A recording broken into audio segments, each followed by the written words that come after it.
मानव जीवन के 20 दोष जिससे मनुष्य को बचना चाहिए। महाभारत के अनुशासन पर्व में देवगुरु बृहस्पति एवं धर्मराज युधिष्ठिर का संवाद आता है। धर्मराज युधिष्ठिर के पूछने पर धर्मशास्त्रज्ञ संयम मूर्ति देवों से पूजित देवगुरु बृहस्पति जी जीव के दोषों एवं उनकी गति का वर्णन करते हुए कहते हैं। नंबर 1, जो ब्राह्मण चारों वेदों का अध्ययन करने के बाद भी मोहवश पतित व्यक्ति का दान लेता है, वह 15 वर्ष तक गधे की योनि में रहकर 7 वर्ष तक बैल बनता है। बैल का शरीर छूटने पर 3 मास तक ब्रह्म राक्षस होता है। नंबर 2, जो ब्राह्मण पतित पुरुष का यज्ञ कराता है, वह मरने के बाद 15 वर्ष कीड़ा बनता है, फिर 5 वर्ष गधा, 5 वर्ष सूकर, 5 वर्ष मुर्गा, 5 वर्ष सियार और 1 वर्ष कुत्ता होता है।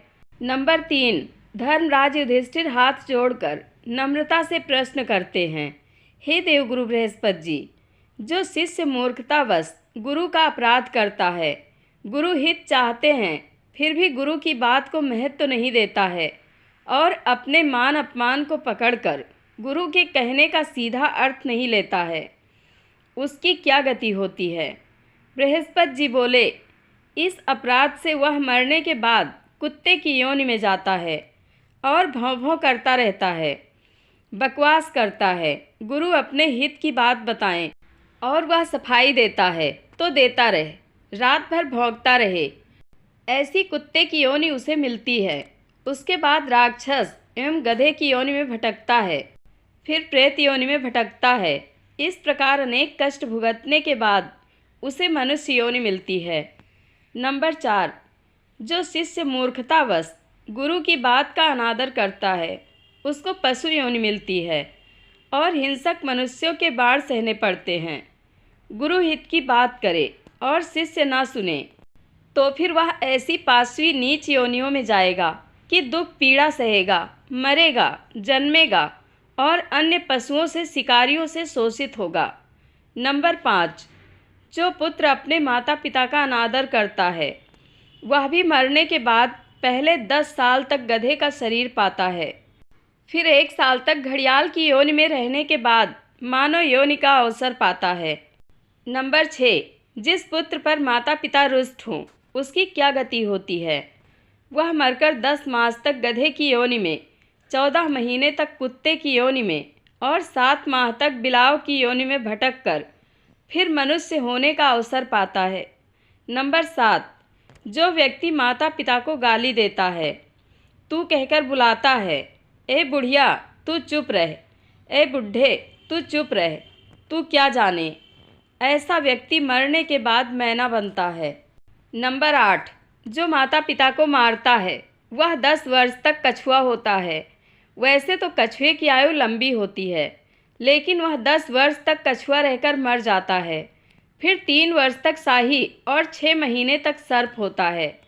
नंबर 9, जो किसी राजा का सेवक होते हुए भी मोहवश राजा के शत्रुओं की सेवा करता है, अथवा जो गुरु का सेवक है लेकिन गुरु की सेवा के बहाने उनकी अवहेलना करके उनके उपदेश के विपरीत काम करता है, वह मरने के बाद 10 वर्ष तक बानर, 5 वर्ष चूहा और 6 महीने तक कुत्ता होकर फिर मनुष्य शरीर को पाता है। नंबर 10, दूसरों की धरोहर हड़पने वाला मनुष्य यमलोक में जाता है और क्रमशः 100 योनियों में भ्रमण करके अंत में 15 वर्ष तक कीड़ा होता है। नंबर 11, जो दूसरों के दोष देखता है और एक दूसरे को चिढ़ाता रहता है, वह हिरण की योनि में जन्म लेता है। नंबर 12, दूसरों से विश्वासघात करने वाला 8 वर्ष तक मछली की योनि में भटकता है, 4 मास तक मृग बनता है, 1 वर्ष तक बकरा होने के बाद कीड़े की योनि में जन्म लेता है। इस प्रकार की नीच योनियों को भोगने के बाद उसे मनुष्य योनि मिलती है। नंबर 13, जो अनाज चुराता है, वह मरने के बाद पहले चूहा बनता है, फिर गोदाम में से अनाज चुराते रहो और बिल में ले जाओ। चूहे की योनि के बाद सुअर की योनि पाता है, वह सुअर जन्म लेते ही रोग से मर जाता है, फिर 5 वर्ष तक कुत्ता होने के पश्चात मनुष्य जन्म पाता है।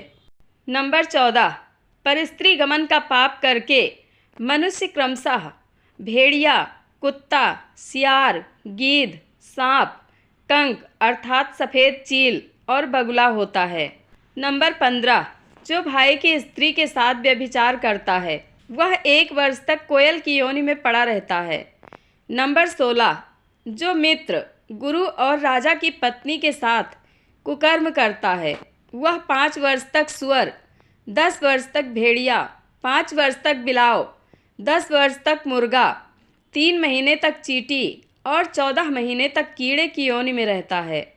ऐसे करते कराते फिर मनुष्य योनि में आने का वह अवसर पाता है। नंबर 17, जो यज्ञ, दान अथवा विवाह के शुभ वातावरण में विघ्न डालता है वह 15 वर्ष तक कीड़े की योनि में जन्म लेता है।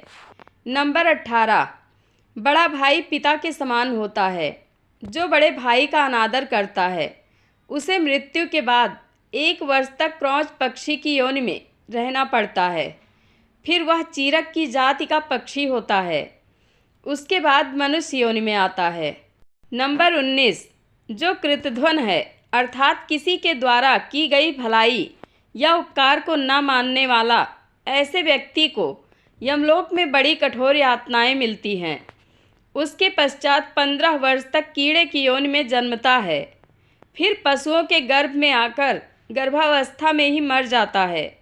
इस प्रकार 100 बार गर्भ की यंत्रणा भोग कर फिर पक्षी योनि में जन्म लेता है। इन योनियों में बहुत वर्षों तक दुख भोगने के पश्चात वह फिर कछुआ होता है।